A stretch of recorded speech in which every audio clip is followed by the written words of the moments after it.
আসসালামু আলাইকুম, সবাই কেমন আছেন? আশা করি ভালো আছেন। আমি ফাতেমা। আজকে নতুন আরেকটি ব্লগ, অনেক দিন পরে ভাবলাম যে একটা ব্লগ আপলোড দিই। এই ব্লগটা অনেক আগে আমি নোয়াখালী থাকতে বাসায় ওদিনকে ফার্নিচারগুলি রং করা হইতেছিল, ডাইনিং টেবিলটা আর কি এটা রং করা হইতেছিল। কাঠের জিনিস আসলে রং না করলে সুন্দর লাগে না কয়েকদিন পর পর।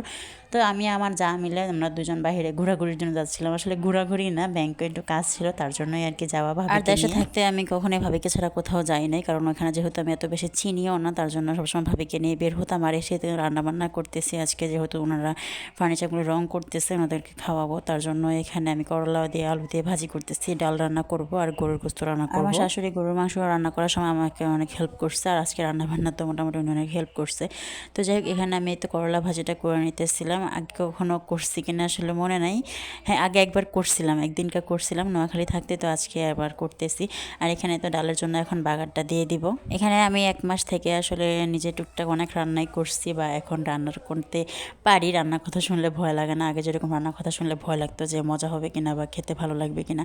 হ্যাঁ, মজা তেমন হয় না, আমার মনে হয় যে আরও রান্না করতে করতে আরও ভালো হবে, তারপরও করার চেষ্টা করি। আর এই মাংস রান্নার কথা কি বলবো, এগুলো সিদ্ধ হতে এত সময় নেয়, বাবারে বাবা, মানে 3-4 ঘন্টা তো লাগে সিদ্ধ হতে। একটা প্রেশার কুকার হলে ভালো হতো। যেখানে ভাতও বসাই দিলাম, লাইফের ফার্স্ট টাইম এত বড় হাঁড়িতে ভাত রান্না করতেছি বা ভাতের মার গল্প।